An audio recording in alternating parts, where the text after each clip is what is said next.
नमस्कार, आवाज समाचार देख रहे हैं आप और आपके साथ मैं हूं स्मिता रिशाल। वक्त हो गया है 4 बजे की तमाम अहम और बड़ी खबरों का, जिस पर करेंगे नजर, लेकिन उससे पहले नजर इस वक्त की हेडलाइंस पर।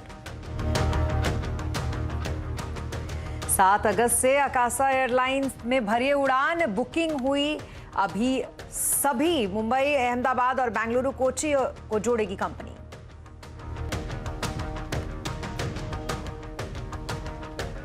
सीबीएसई की 10वीं 12वीं दोनों में ही लड़कियों ने मारी बाजी। 12वीं में यूपी की बुलंदशहर की तानिया ने किया टॉप, आए 500 में से 500 नंबर।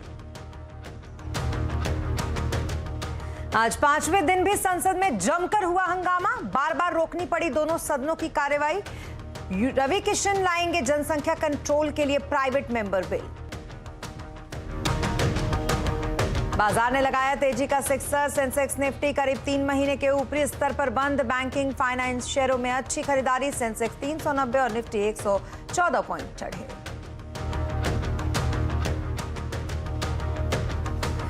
आज नतीजों से पहले रिलायंस में करीब 1% की तेजी। चैलेंजिंग माहौल में भी अच्छे नतीजों की उम्मीद।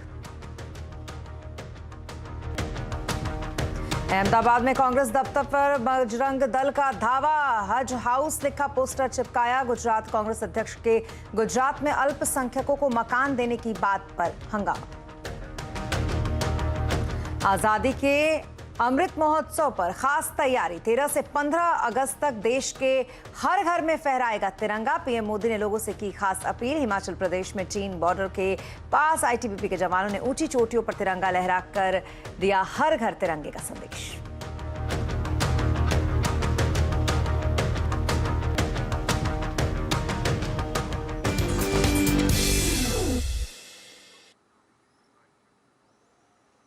और आज से देश में नई एयरलाइन अकासा का आगाज हो गया है, यानी कि अब आप अकासा का लुत्फ उठा सकते हैं।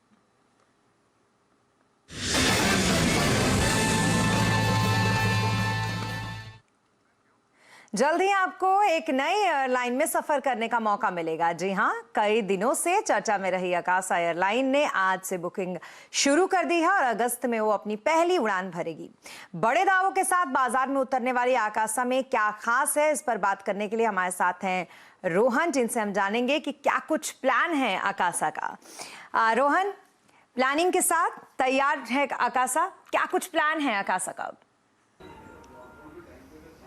जी, अगर प्लानिंग की हम बात करें तो 7 अगस्त वो तारीख रखी गई है जब अकासा एयर की पहली उड़ान भरी जाएगी। इसके लिए बुकिंग आज से शुरू हो चुकी है। आप बुकिंग आप करवा सकते हैं। और जो पहली फ्लाइट होगी, इनॉग्रल फ्लाइट होगी, वो मुंबई से अहमदाबाद के लिए होगी और पहले सप्ताह में करीब 28 प्लेन्स को जो है किया जाएगा। और दूसरे सप्ताह में यानी कि 13 अगस्त के बाद से अगर हम कहें तो जो है बेंगलोर और कोच्चि की उड़ान भरी जाएगी और वो उस रूट को भी किया गया है। यानी कि कुल मिलाकर अभी 4 शहर इनके रडार पे हैं। और अगर जो बेंगलुरु से कोच्चि की बात है, वहां पे भी 28 प्लेन हो गए। यानी कि शुरुआत के 10 दिनों में अकासा 56 फ्लाइट्स को लॉन्च करने की तैयारी कर रही है। फिलहाल उनके पास उनके फ्लीट में 2 जहाज हैं और हर महीने वो 2 जहाज को ऐड करेंगे। तो जैसे जैसे उनके पास जहाज आते रहेंगे बोइंग 737 मैक्स, वैसे वैसे जो उनके रूट्स हैं वो बढ़ेंगे। और यही फिलहाल जो शुरुआती प्लानिंग है ये है उसकी।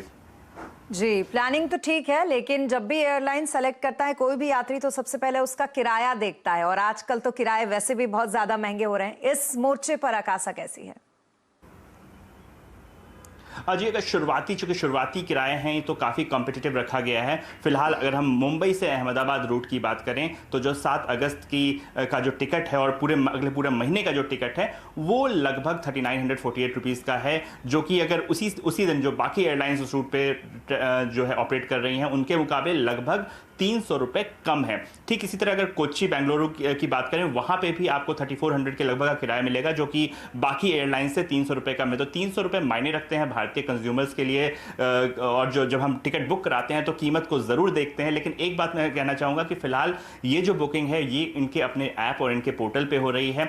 फिलहाल जो मेक माई ट्रिप या क्लियर ट्रिप या बाकी जो इस तरह के पोर्टल्स हैं वहाँ पर हमें नहीं दिखी है बुकिंग की। लेकिन अकासा का कहना है कि बहुत जल्दी वो तमाम ट्रैवल एजेंट्स के थ्रू और बाकी OTT जो पोर्टल्स हैं वहां पे भी शुरू हो जाएंगे। तब हमें देखना पड़ेगा, क्योंकि इनका इंट्रोडक्टरी प्राइस है, क्या ये प्राइस सस्टेन होता है, क्या बाकी एयरलाइंस जो है कंपटीशन में आके अपने किराए कम करते हैं और क्या अकासा का आने वाले दिनों में ये जो 200-300 रुपए का जो कम किराया है वो कंटिन्यू रहता है और कूपन्स कई सारे एयरलाइंस देते हैं। क्या आकाशा भी इस तरह के ऑफर्स या कूपन्स देगी, इन सब की बात करेंगे। लेकिन शुरुआती जो टिकट किराए हमें दिख रहे हैं वो काफ़ी कॉम्पिटिटिव है, काफ़ी अट्रैक्टिव दिख रहे हैं हमें।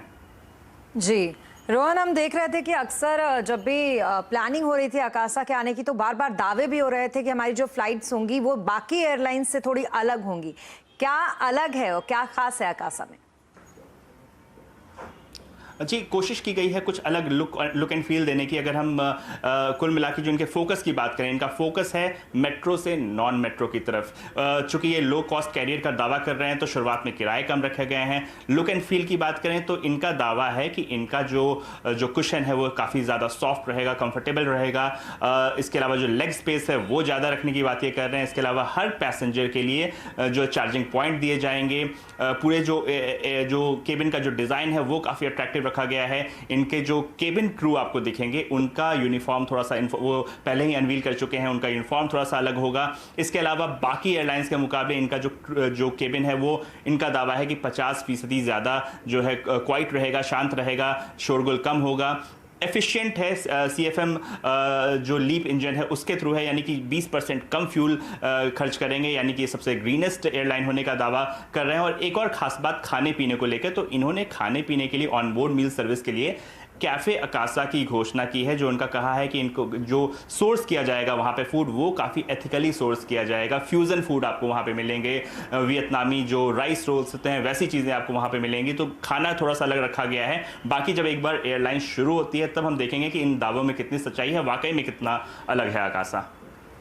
जी बिल्कुल, बहुत शुक्रिया तमाम डिटेल्स के लिए और बहुत जल्द आप भी लुत्फ उठाइए आकाशा के, हम भी ये चाहेंगे। रोहन, फिलहाल के लिए बहुत शुक्रिया तमाम डिटेल्स के लिए। तो कुल मिलाकर ये रही आकाशा, नई एयरलाइंस और नए प्लानिंग के साथ फिर से तैयार। और अब कहीं ना कहीं बात हम करेंगे, और अब बात अमेज़न की प्राइम डे सेल की करेंगे।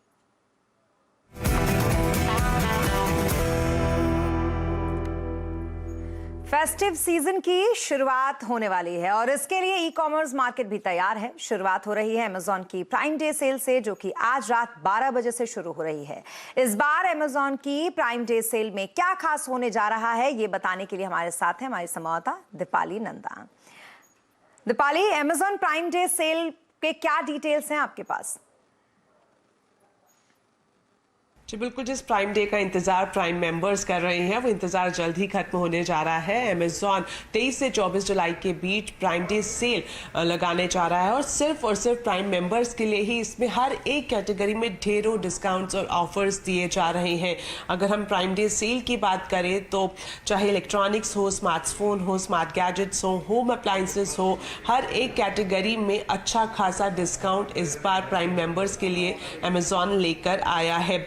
अगर हम प्राइम डे के अलावा आम दिनों की बात करें तो कई सारी सुविधाएं हैं, कई सारी सर्विसेज हैं जो प्राइम डे मेंबर्स को मिलती है। जैसे कि आपको कोई शिपिंग चार्जेस नहीं देने होते, जो लेटेस्ट मूवीज़ हैं, शोज़ हैं, उनकी अनलिमिटेड स्ट्रीमिंग जैसी सर्विसेज प्राइम मेंबर्स को दी जाती है। और बात करें प्राइम डे सेल की तो काफ़ी इंपॉर्टेंट दिन रहते हैं खरीदारी के हिसाब से। प्राइम मेंबर्स की जो विश लिस्ट है वो इस सेल में पूरी होती है, क्योंकि कई सारी ऑफर्स और डिस्काउंट्स इस बार दिए जा रहे हैं। जी, लेकिन ये भी जानना चाहेंगे कि किन किन सी कैटेगरीज ऐसी है, किस किस तरीके का डिस्काउंट या ऑफर इन कैटेगरीज में मिल रहा है?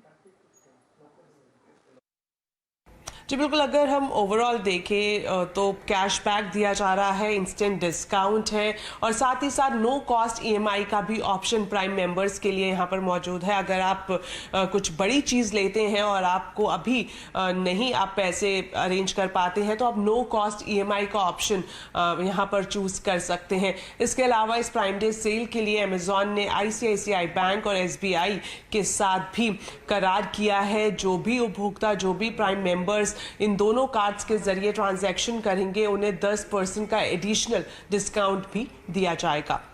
जी, बहुत शुक्रिया तमाम डिटेल्स के लिए दीपाली आपका। तो कुल मिलाकर अगर आप अब तक इंतजार कर रहे थे अमेज़न से शॉपिंग करने का और उसके सेल का, तो अब सेल हाजिर है। आप इसका आज से ही लुत्फ उठा सकते हैं, आज रात 12 बजे से।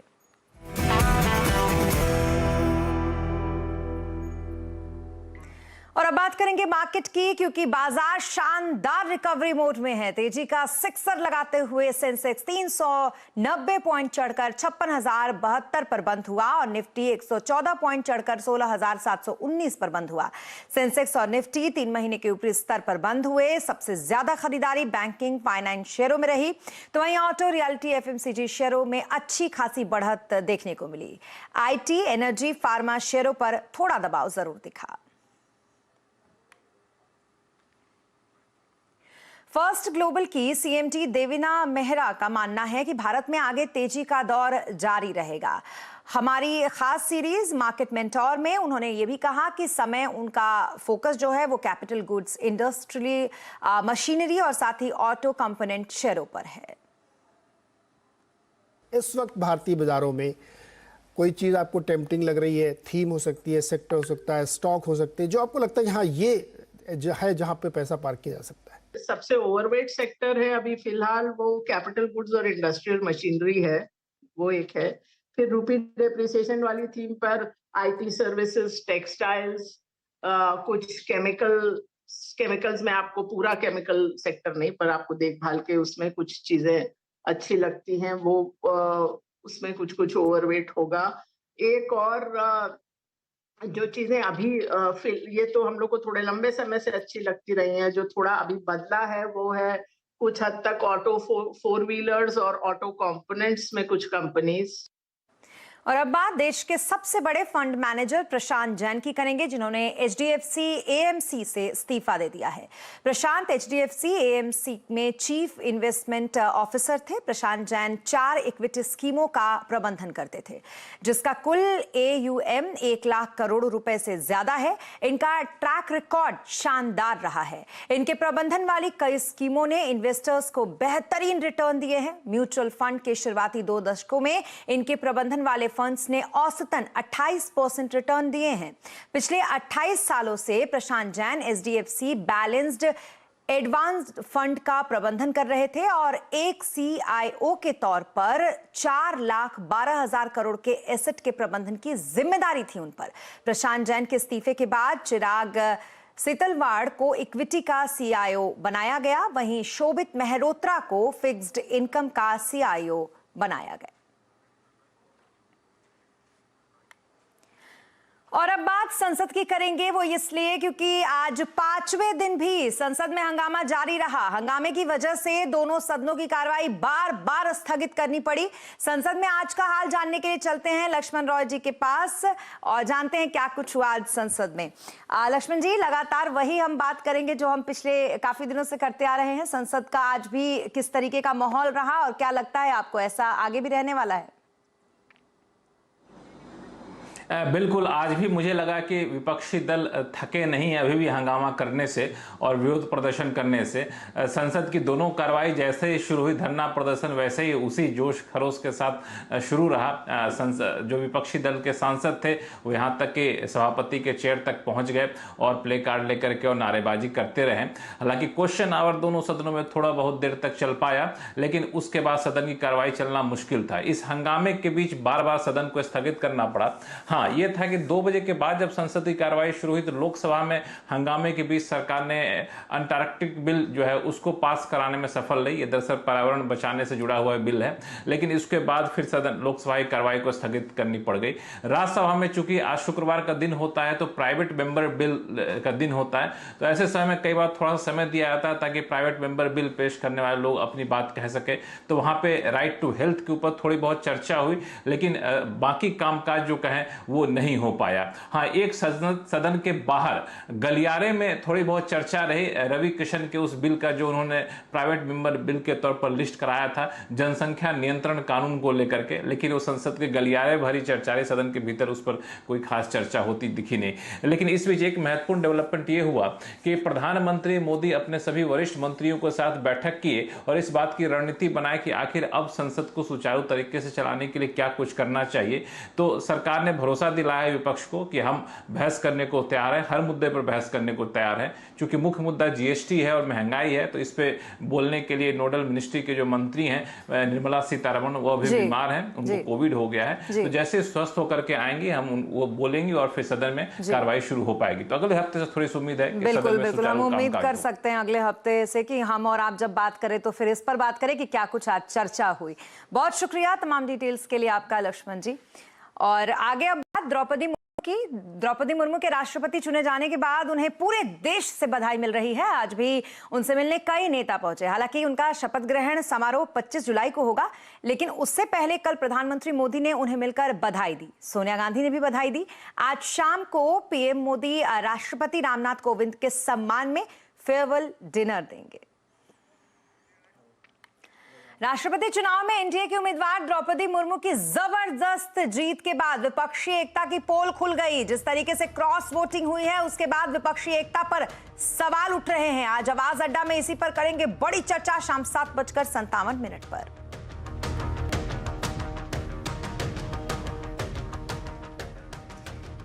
और अब आगे टेलीकॉम अपडेट, जिस पर हम आपको बताएंगे कि 26 जुलाई को 5G स्पेक्ट्रम की नीलामी होगी। नीलामी में हिस्सा लेने के लिए 4 कंपनियों ने 21,800 करोड़ रुपए की ऑनेस्ट मनी डिपॉजिट की है। स्पेक्ट्रम नीलामी से क्या है उम्मीदें, देखिए इस रिपोर्ट में। और ब्रेक के बाद एक बार फिर आपका स्वागत है। सीबीएसई ने बोर्ड एग्जाम के नतीजे घोषित कर दिए। 10वीं और 12वीं के आए नतीजों में एक बार फिर लड़कियों ने बाजी मारी है। 10वीं में जहां एक तरफ हम टॉपर को बताएंगे, वहां दूसरी तरफ 12वीं में भी इस बार बुलंदशहर की तानिया सिंह ने टॉप किया। उनको 500 में से 500 अंक मिले। इसी के साथ 12वीं में कुल 92.71 छात्र छात्राएं पास हुए हैं, जिसमें लड़कों की तुलना में 3.29% से ज्यादा लड़कियों ने बोर्ड परीक्षा पास किया है। तो वहीं 10वीं में कुल 94.40% छात्र पास हुए हैं और दोनों ही एग्जाम में इस बार लड़कियों ने कहीं ना कहीं परचम लहराया है। सीबीएसई की 12वीं की टॉपर तानिया सिंह को 500 में से 500 अंक मिले हैं। वो भविष्य में आईएएस बनना चाहती हैं। सुनिए क्या कह रही हैं तानिया। सर, मैं यूपीएससी क्लियर करना चाहती हूँ। मेरा बचपन से ड्रीम है कि मैं आईएएस ऑफिसर बनूँ। टीचर्स यहाँ पर बहुत ज़्यादा हार्ड वर्किंग है। सबके इतने अच्छे मार्क्स सिर्फ टीचर्स की वजह से ही आए हैं। अगर टीचर्स इतना अच्छा परफॉर्म नहीं करते, हमारे साथ इतनी मेहनत नहीं करते, तो हम सबके इतने अच्छे मार्क्स नहीं आ पाते। और अब बात करेंगे ओलंपिक स्वर्ण पदक विजेता नीरज चोपड़ा की, जिन्होंने एक और शानदार प्रदर्शन किया है। नीरज ने वर्ल्ड एथलीट चैंपियनशिप के फाइनल के लिए क्वालिफाई कर लिया। अपने पहले ही प्रयास में उन्होंने 83.39 मीटर तक भाला फेंका और इसी के साथ पुरुषों की भाला फेंक फाइनल में उन्होंने जगह बना ली। टोक्यो ओलंपिक के स्वर्ण पदक विजेता नीरज चोपड़ा अब वर्ल्ड एथलीट चैंपियनशिप में भी स्वर्णिम सफलता के बेहद करीब पहुंच चुके हैं। और आज वर्ल्ड ब्रेन डे है। क्या आपको अपनी दिमागी सेहत के प्रति जागरूकता है? क्या होती है ब्रेन हेल्थ और कैसे रखें इसका सही ख्याल? जानने के लिए देखिए आज कंज्यूमर अड्डा शाम 5:57 पर। और इसी के साथ इस बुलेटिन में फिलहाल इतना ही। आप बने रहें सीएनबीसी आवाज के साथ। नमस्कार।